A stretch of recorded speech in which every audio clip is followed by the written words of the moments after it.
Hey guys, Andover Adam here. I can't really figure out how to use a stove, and I don't know if it's broken, but it's 110 going up to 117 today. I think I've got a solution. Come with me.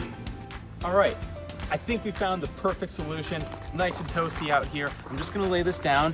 Follow me down here, and voila, our range is on. We'll come back in a little bit. Let's check this out.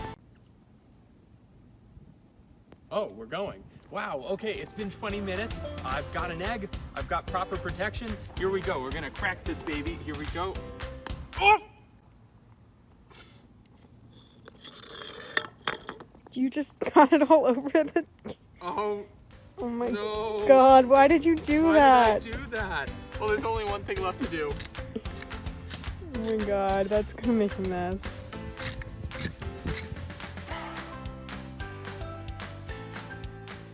All right, so in case you were wondering, it was delicious. That was how you make a true, authentic Southwestern omelet. You can really taste the desert when you bite into it. Anyway, we've got the Coop collection today, and this I've shown you before, but it's worth noting that this is one of our best-selling collections right now. All of you really seem to love these funky chickens, these great colors, and also the coordinates here. The chicken wire, the chicken tracks, and, obviously a favorite here, the fried egg. That's a specialty, as you can see. I want to introduce you to one of two free quilt patterns from Schaefer that I'm going to be showing you today.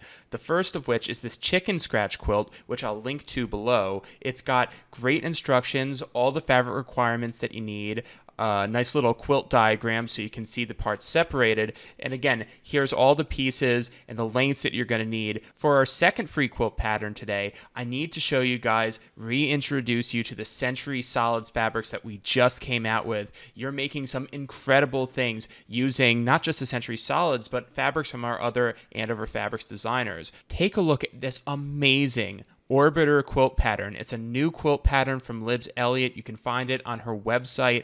I really recommend that you check it out. This is made just using our Century Solids in assorted colors. You cannot go wrong with this. For those of you looking for the rest of Libs Elliott's designer color picks from Century Solids, here they are. And this is also a mock-up on the right of her famous Watcher quilt, which you can also make using the Century Solids. Schaefer has not only picked out some incredible designer picks for her Century Solids, but she's also given us this free quilt pattern. This is the Century Squares quilt, which you can download at the link below this video. Thanks so much again for watching, everyone. Please remember to ask your favorite quilt store to go out and get the Coop collection, get the Century Solids. If they hurry, they can get both right now for their first delivery this month. Until next time, I'll work on getting that recipe up on the website. Be well, be safe, and take care.